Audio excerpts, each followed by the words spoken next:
Now, a speech by U.S. President Joe Biden at a church in South Carolina was interrupted by calls for a ceasefire in the besieged Gaza Strip. Well, the protesters disrupted Biden's major campaign speech ahead of presidential elections. The U.S. president said he has been quietly working to pressure the Israeli government to get out of Gaza and that he understands their passion for a ceasefire. Now, after months of growing dissent over his support of Israel, Biden came face-to-face with protesters in South Carolina as he gave an address to win back voters ahead of this year's election. But only a few minutes into his speech, Biden was confronted by demonstrators. Now, the demonstrators at the church were where a white supremacist had killed 9 black worshippers back in 2015. That is where he was giving the speech and he was heckled, after which he made this statement. Listen to this. You should honor the lives also call for a ceasefire in Palestine. Ceasefire now! Ceasefire now! Ceasefire now! That's all right. That's all right. That's all right. That's all right. That's all right.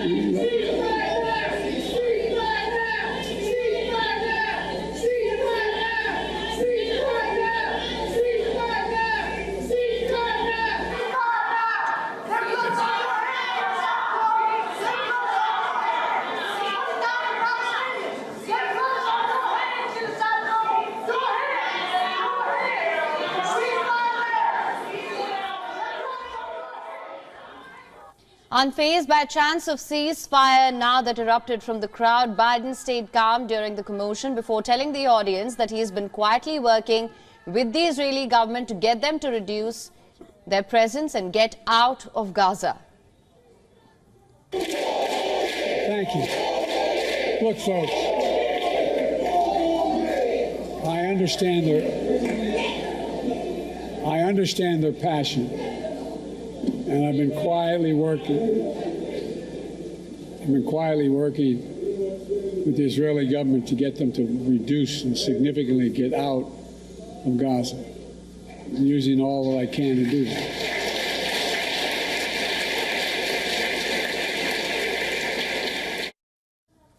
The confrontation underscores the challenge Biden faces after initially giving his full support to Israel in the wake of Hamas attack on the 7th of October. Since then, as the death toll of innocent children and civilians continues to rise, Biden has come under a fair amount of pressure back home as well to change his stance.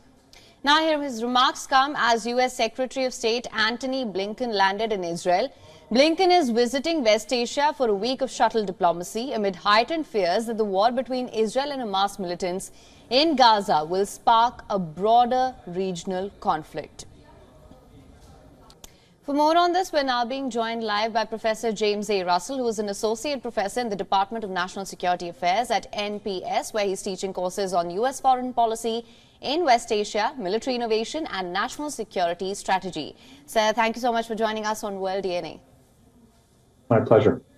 Now, sir, my first question to you, as I'm sure you heard as well, U.S. President Joe Biden has said that they've been quietly working with Israel to reduce Israel's military presence in Gaza and get them significantly out of Gaza. I just want to understand, the United States has firmly backed Israel's operations. What do you think has led to this pivot, and would you say it is enough at this point?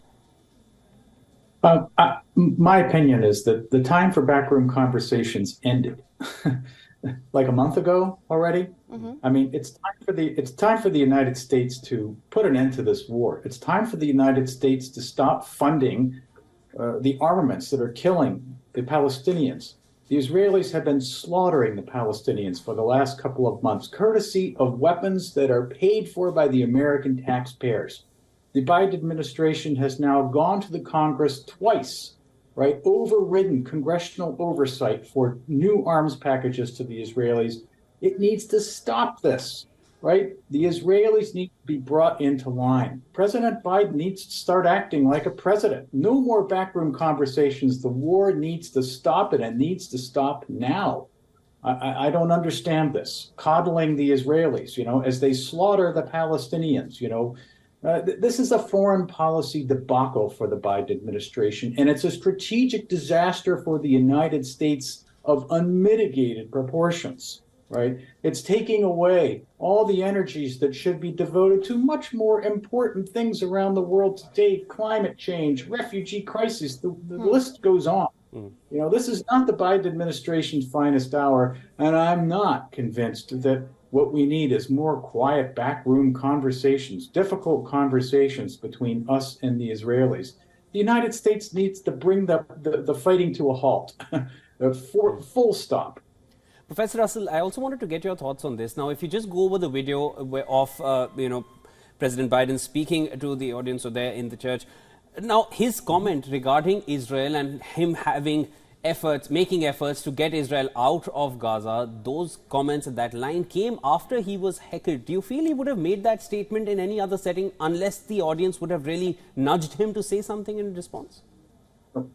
I can't speak to that. You know, I wasn't there. I'm not sure about the context, but suffice it to say that the Israelis have shown no interest in getting out of Gaza, right? The Israelis have shown an interest in destroying Gaza, making it uninhabitable, and displacing 1.5 million Palestinians, right? That's what the Israelis have been doing, right? I don't care what's been happening in these quiet backroom conversations we've been having with the Israelis. The facts on the ground speak for themselves. They're slaughtering the Palestinians, and they're making it impossible for them to live in Gaza, which raises this whole question. So where are the Gazans supposed to go? We've heard from various members of Benjamin Netanyahu's cabinet that they want them to go live in the Sinai. I mean, this is absurd, you know. So the Israelis have been. It appears as if, am I, participating in these conversations? No, I'm not. But it appears as if the Israelis are humoring us and carrying on with their plan to sort of make Gaza uninhabitable, move the Gazans into UN-administered refugee camps, and get on with their lives. And at this point, we have to be honest about this, right? It rises to the level of genocide. And I'm sorry, it's not a term that should be used lightly, but in this particular case, the slaughter of innocent civilians by the Israelis has gone beyond the pale. It needs to stop, and the United States, as the theoretical leader of the international community, needs to pull the full weight of its authority in stopping the war. All right, Professor. Now, in fact, just for more clarity on this, you've made your stance clear that backroom conversations aren't going to yield any significant results. But I just want to understand this better. There have been concerns of a wider regional conflict as well. And we've seen that Israel carried out deadly strikes in Syria, while the United States Secretary is on his West Asia tour. So, do you feel that Blinken's fourth visit will yield any significant results? What do they need to change about their strategy at this point? Well, the Secretary, one interesting thing has come out of Blinken's trip, it seems to me, so far at least, which is that he's, of course, he's doing what he's supposed to do as Secretary of State. He's going around and consulting with the leaders. And the Crown Prince of Saudi Arabia sort of came up on the net and said, look, I'm willing to resume normalization with Israel, but the Palestinians have to be addressed. We have to have a real, actual peace process with direction towards a two-state solution. And of course, this is the official American position, so the United States likes this. And the predicate to this, of course, is that this then paves the way for a closer U.S.-Saudi security partnership. So this is something that could come out of this, except that you have another party in this issue here, the Israelis, who have no interest in an independent Palestinian state. They've done everything they can over the last quarter century to make an independent Palestinian state all but impossible. They have pursued a policy of expansion of their state through forceful colonization, and they have eschewed the negotiations. So I think it's great that Blinken is out there talking to them and create, momentum for maybe some kind of political settlement. But the 60,000-pound gorilla in the room is that the Israelis have no interest in an independent Palestinian state, and they have worked assiduously to make it impossible. Hence, look at the military campaign in Gaza. It's left of Gaza. It's been flattened. They're going to keep on flattening it. Most of the Gazans are going to be in refugee camps. Where are they supposed to live? I mean, this is it's a joke. I mean, I'm sorry, it's a bad joke. I don't mean to sort of belittle this, but it's really kind of frustrating to sit here and watch this. And the United States talking about these constructive things it can do, while the Israelis are off the reservation. The Israelis appear as if they would actually like an excuse for a wider regional war, hauling off and blasting away with their drones against their enemy Beirut. I mean, this is, I mean, it's just, it's ridiculous. Professor Russell, we'll of course be, discussing these developing issues as they happen. And of course, we've not seen the end of the war, and we're hoping that it comes to an end at the earliest. Thank you so much for joining in on World DNA, sharing all your insights with us.